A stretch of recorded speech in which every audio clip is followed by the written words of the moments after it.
بسم الله الرحمن الرحيم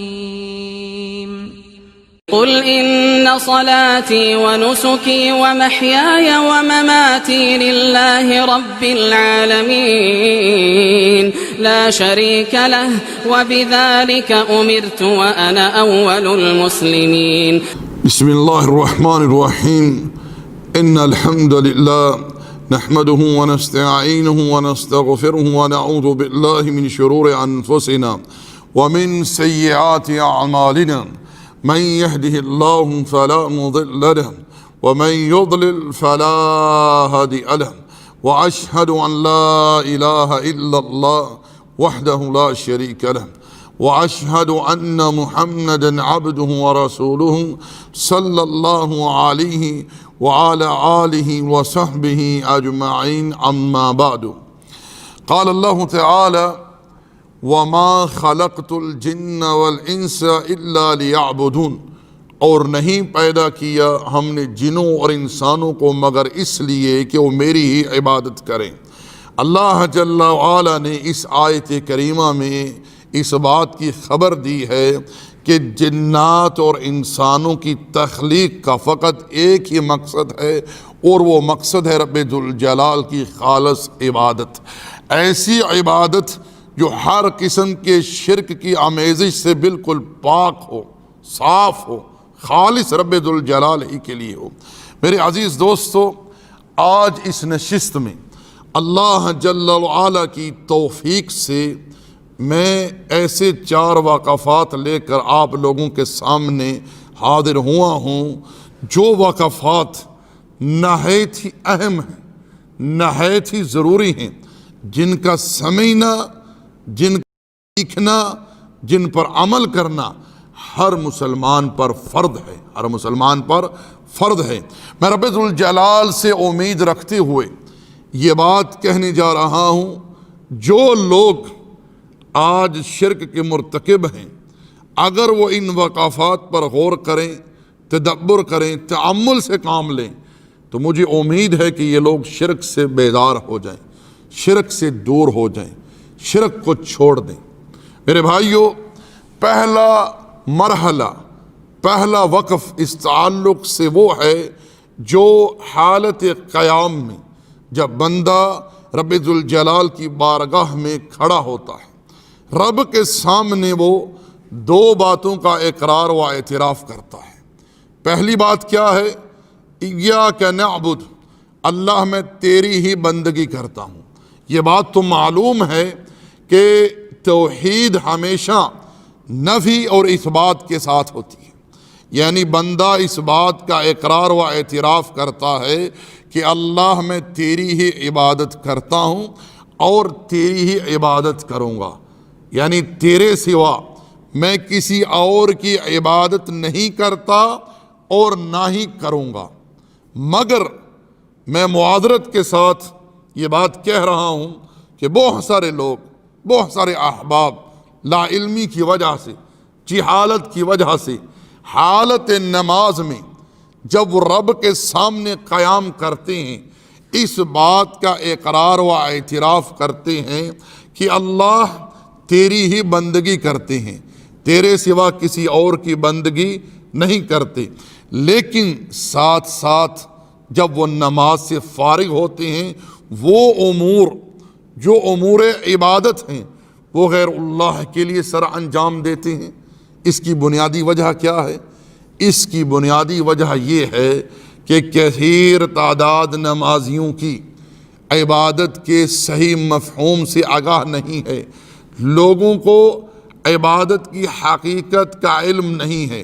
مجھے امید ہے کہ اگر یہ بھائی عبادت کی حقیقت کو سمجھ لیں، عبادت کے مفہوم کو پا لیں، تو یہ ادنا سی بھی عبادت کسی غیر اللہ کے لیے صرف نہ کرے۔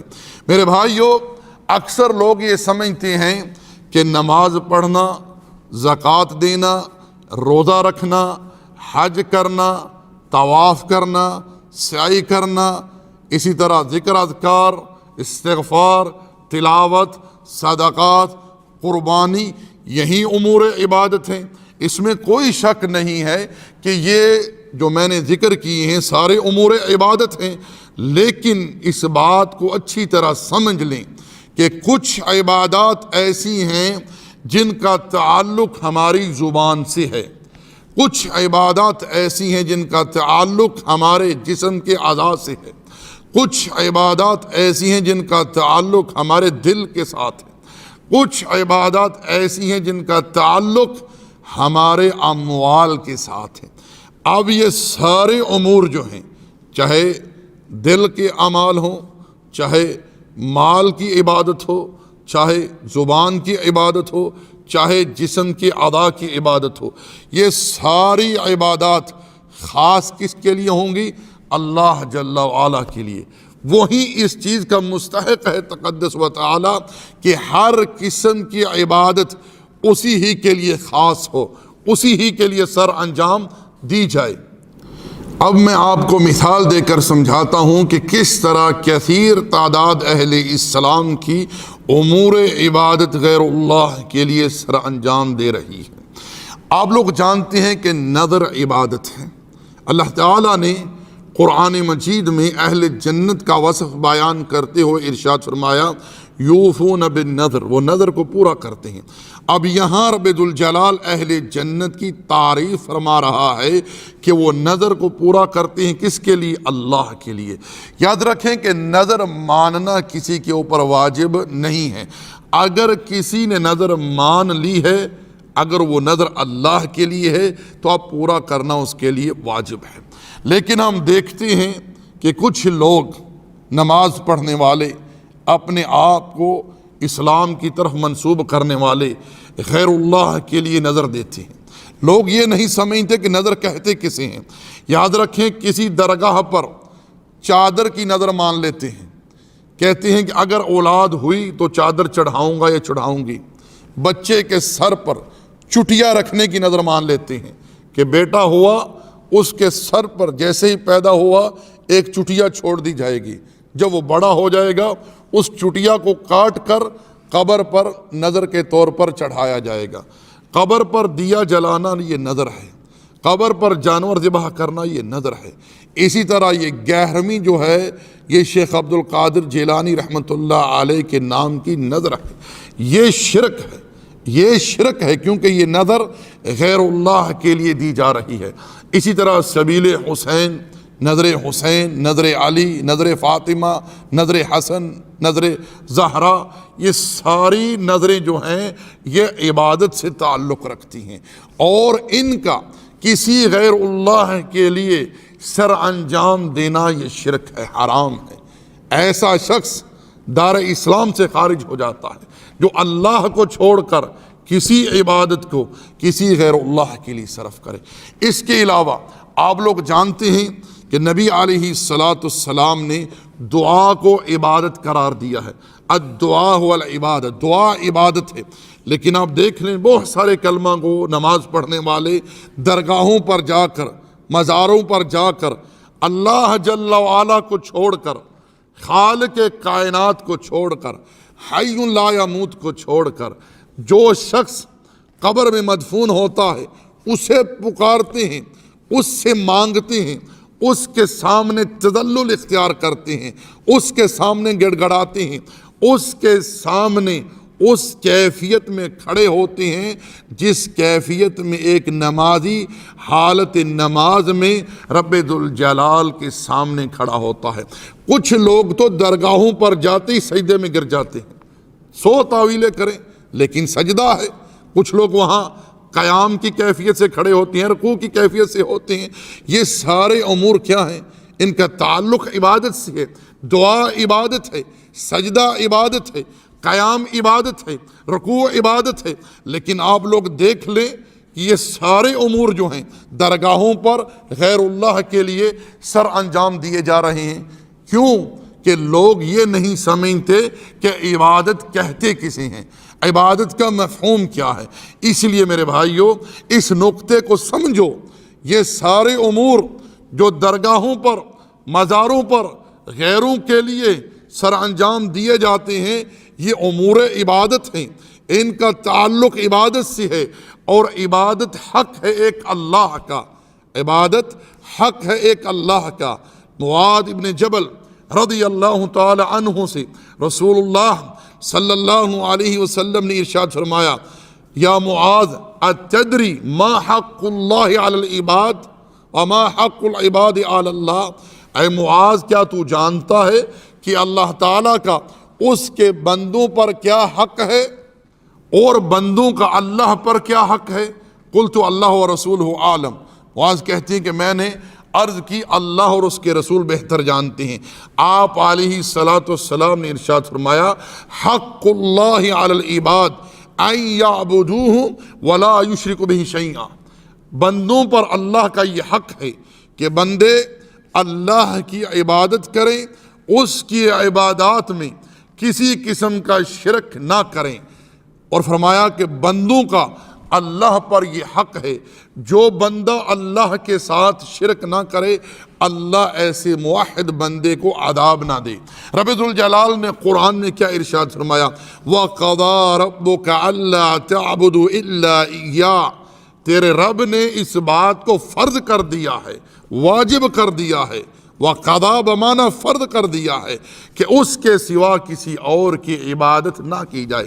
رب ذوالجلال نے ایک دوسرے مقام پر ارشاد فرمایا، وَاعْبُدُوا اللَّهَ وَلَا تُشْرِكُوا بِهِ شَيْئًا۔ رب کی عبادت کرو، اس عبادت میں کسی قسم کا شرک نہ ہو، یعنی عبادت ہر قسم کے شرک کی آمیزش سے بالکل پاک، صاف اور شفاف ہو۔ اللہ تعالیٰ کوئی ایسی عبادت قبول ہی نہیں کرتا جس عبادت میں شرک ہو، چاہے وہ ریاکاری کی شکل میں ہو، چاہے اور کسی کی مداخلت اس عبادت میں ہو۔ رب فرماتا ہے کہ عبادت خالص میری ہو اور میرے ہی لیے ہو، میرے سوا کسی اور کی عبادت نہ ہو اور میرے سوا کسی اور کے لیے عبادت نہ ہو۔ رب کو ایسی عبادت مطلوب ہے جو خالص اللہ کی ہو اور اللہ ہی کے لیے ہو۔ دوسرا اعتراف، نماز میں نمازی حالت قیام میں رب کی بارگاہ میں کھڑے ہو کر اس بات کا اقرار و اعتراف کرتا ہے، وَإِيَّاكَ نَسْتَعِينُ، اور اللہ تجھ سے ہی مدد چاہتا ہوں، تجھ سے ہی مدد مانگتا ہوں۔ میں نے آپ کو شروع میں بتلایا کہ توحید ہمیشہ نفی اور اثبات کے ساتھ ہے۔ یہاں بندہ اس بات کا اقرار و اعتراف کرتا ہے کہ اللہ تجھ سے ہی مدد مانگتا ہوں، تجھ سے ہی مدد مانگوں گا، یعنی تیرے سوا کسی اور سے میں مدد نہیں مانگتا اور نہ ہی مانگوں گا۔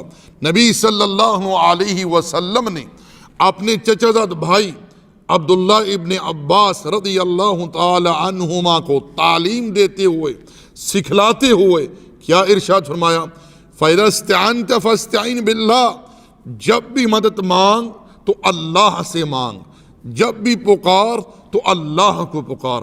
میں یہاں ایک غلط فہمی کا ازالہ چاہتا ہوں۔ بہت سارے لوگ جو سادہ لوگ مسلمان ہیں ان کو دھوکہ دینے کی کوشش کرتے ہیں، کہتے ہیں کہ اگر اللہ کو چھوڑ کر کسی غیر اللہ سے مدد مانگنا شرک ہے تو تم لوگ آپس میں ایک دوسرے سے مدد کیوں مانگتے ہو؟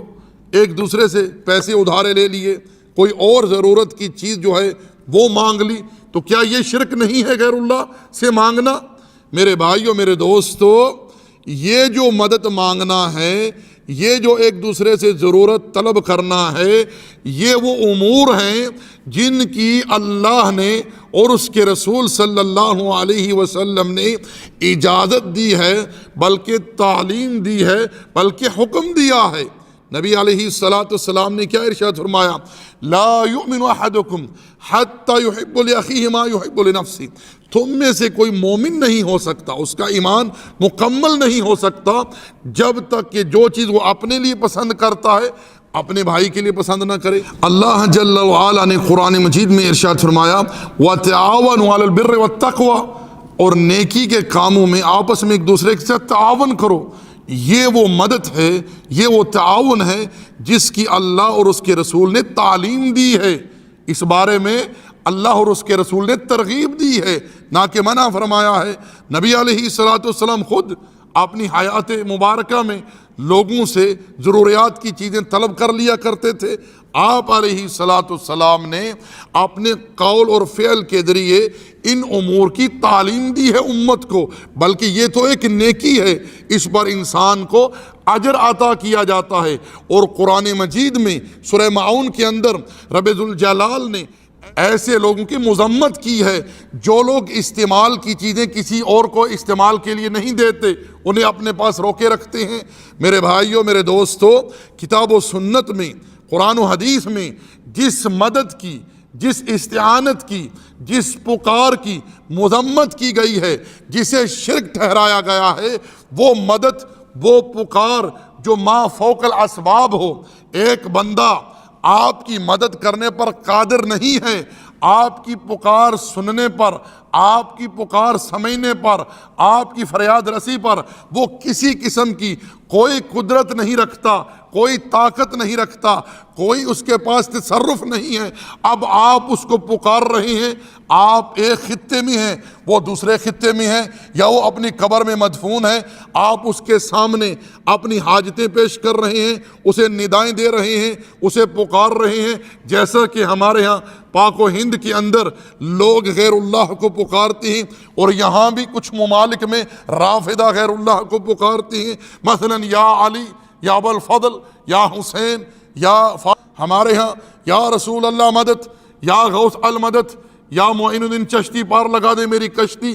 اس طرح کی پکاریں، اس طرح کی ندا، اس طرح کی مدد غیر اللہ سے طلب کرتے ہیں۔ واللہ ثم واللہ باللہ للہ تاللہ، یہ پکار، یہ ندا، یہ مدد طلب کرنا، یہ دعا شرک اکبر ہے۔ رب ذوالجلال نے قرآن مجید میں کیا ارشاد فرمایا؟ وَلَا تَدْعُ مِن دُونِ اللَّهِ مَا لَا يَنفَعُكَ وَلَا يَضُرُّكَ فَإِن فَعَلْتَ فَإِنَّكَ إِذًا مِنَ الظَّالِمِينَ۔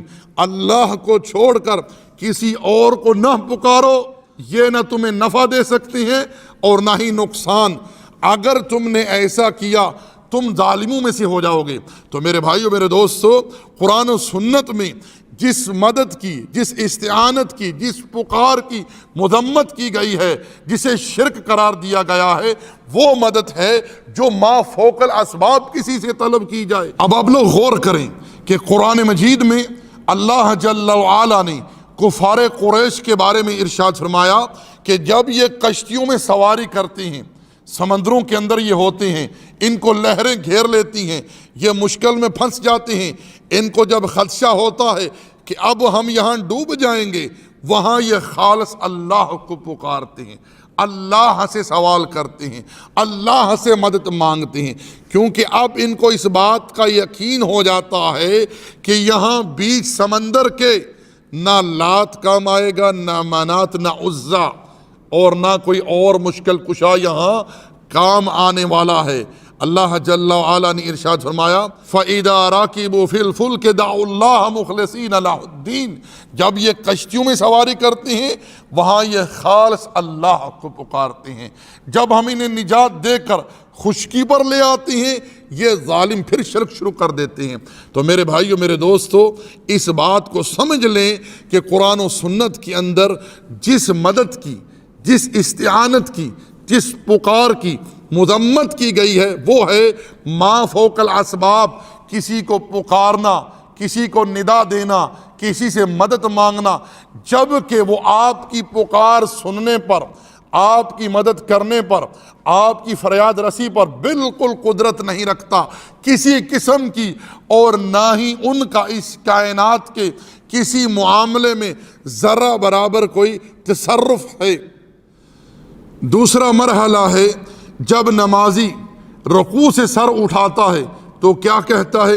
سمع اللہ لمن حمد، اللہ نے اس کی پکار کو، اس کی دعا کو سن لیا جس نے اللہ کی تعریف بیان کی۔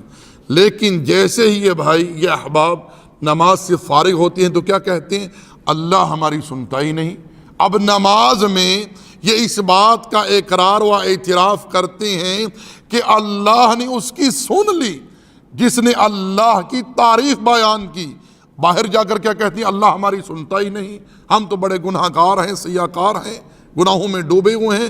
لہذا اللہ کو سنانے کے لیے، قبول کروانے کے لیے وسیلہ چاہیے، اور مولوی منبر پر کھڑے ہو کر لوگوں کو ان شرکیات کی تعلیم دیتا ہے۔ اللہ المستعان۔ یاد رکھیں، جو شخص یہ کہتا ہے کہ اللہ ہماری سنتا ہی نہیں، ایسے شخص نے رب ذوالجلال پر دو بہتان لگائے ہیں بغیر علم کے۔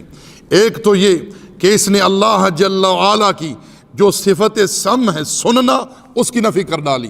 اللہ تعالیٰ نے قرآن مجید میں بہت سارے مقامات پر اس بات کی خبر دی ہے کہ اللہ تعالیٰ سننے اور دیکھنے والا ہے، اللہ تعالیٰ جاننے اور سننے والا ہے۔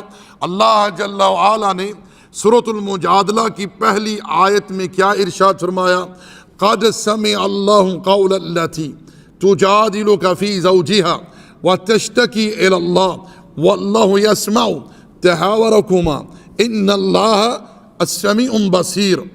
تحقیق اللہ نے اس عورت کی پکار کو سن لیا جو آپ سے اپنے شوہر کی بابت بحث کر رہی تھی اور اللہ کی بارگاہ میں بھی اپنی بات کو پیش کر رہی تھی۔ اللہ تم دونوں کی گفتگو سن رہا تھا۔ بے شک اللہ تعالیٰ سننے اور جاننے والا ہے جل وعلا۔ اسی طرح رب ذوالجلال کیا ارشاد فرماتا ہے؟ ادعونی استجب لکم، مجھے پکارو میں تمہاری پکار کو، دعا کو، استعانت کو قبول کروں گا۔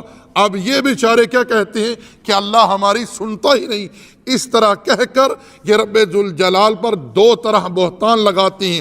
ایک تو رب ذوالجلال کی صفت سمع کی نفی کرتے ہیں، دوسرا رب ذوالجلال کا یہ فرمان کہ مجھے پکارو میں قبول کروں گا، میں سنوں گا، میں عطا کروں گا۔ اس بات کو کر کے اللہ کے قول کی، اللہ کے حکم کی تکذیب کرتے ہیں۔ اللہ المستعان۔ تیسرا مرحلہ ہے میرے بھائیو، حالت سجدہ میں جب نمازی اپنی پیشانی رب ذوالجلال کی بارگاہ میں رکھتا ہے، وہاں وہ نہایت ہی تذلل اختیار کرتے ہوئے، عاجزی و انکساری اختیار کرتے ہوئے اس بات کا اقرار و اعتراف کرتا ہے، سبحان ربی الاعلی، پاک ہے میرا رب جو ہر شے سے اعلیٰ ہے۔ یہاں نمازی نے اس بات کو بیان کیا ہے کہ میرا رب تقدس و تعالی ہر عیب، ہر نقص سے پاک ہے۔ وہ جل وعلا اس کائنات کا خالق ہے، اس کائنات کا مالک ہے، اس کائنات کا رازق ہے، اور اس کائنات میں ہر حکم اسی ہی کا نازل ہوتا ہے اور ہر چیز پر قائم ہوتا ہے۔ پھر نمازی کہتا ہے الاعلی، وہ ہر شے سے اعلیٰ ہے جل وعلا۔ یہاں رب ذوالجلال کی صفت علو کا بیان ہے۔ اللہ تقدس و تعالی کی صفت علو کی تین قسمیں ہیں، علو ذات، علو قہر اور علو شان۔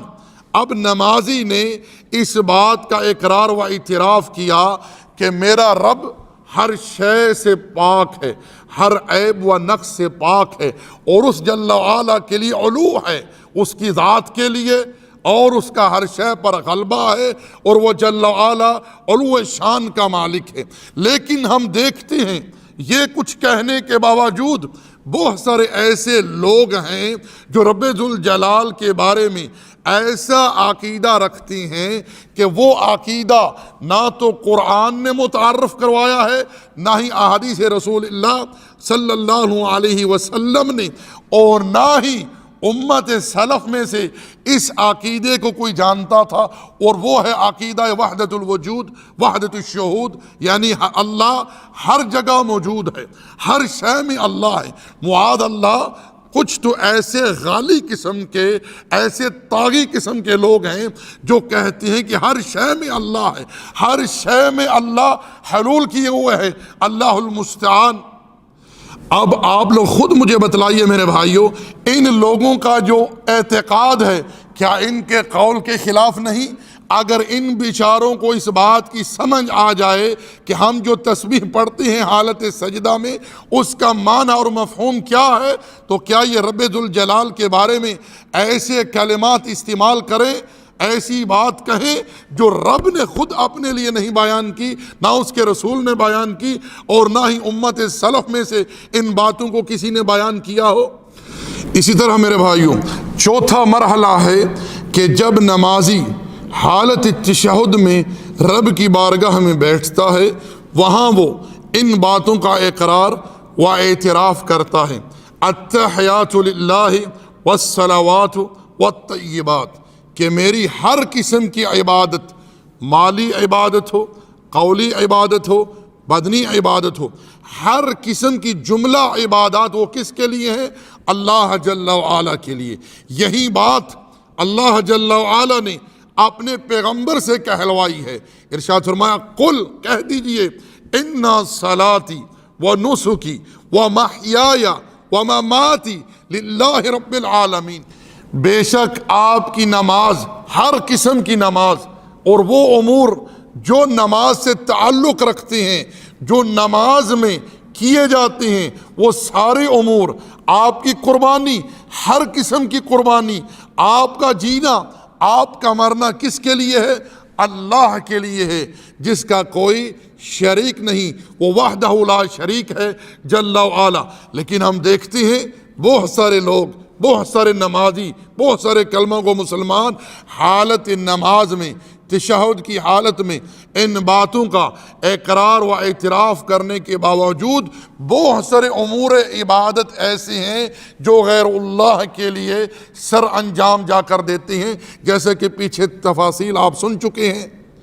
اس لیے میں اپنے تمام مسلمان بھائیوں اور قابل احترام ماں اور بہنوں سے دل کی گہرائیوں سے یہ گزارش کروں گا کہ اللہ تعالیٰ کی خوشنودی کے لیے قرآن مجید کو ترجمے کے ساتھ پڑھیں اور ساتھ ساتھ اللہ تعالیٰ سے دعا کریں کہ رب ذوالجلال ہمیں دین کا فہم عطا کرے، دین میں فقاہت عطا کرے۔ میرے بھائیوں، جو نماز میں پڑھتے ہیں اس کا ترجمہ سیکھ لیجئے، کہیں ایسا نہ ہو کہ ہم قیام کی حالت میں، سجدے کی حالت میں، تشہد کی حالت میں جو رب کے سامنے اقرار و اعتراف کر رہے ہوتے ہیں، ہمارا اعتقاد اور ہمارے اعمال اس گواہی کے کہیں خلاف نہ ہو، جیسا کہ رب ذوالجلال نے ارشاد فرمایا یقولون ما لیس فی قلوبہم، یہ وہ کہتے ہیں جو ان کے دلوں میں نہیں ہے، اللہ المستعان۔ لہذا اسی پر اکتفا کرتے ہیں، اللہ جل وعلا سے دعا ہے، التجا ہے کہ جو کہا اسے سمجھنے کی، اس پر ایمان رکھنے کی اور عمل کرنے کی توفیق عطا فرمائے، اور جس چیز میں مجھ سے کوئی غلطی ہوئی ہو، کوئی لرزش ہوئی ہو، رب ذوالجلال درگزر فرما دے، اللہ مجھے معاف کر دے، اللہ میری اصلاح فرما دے۔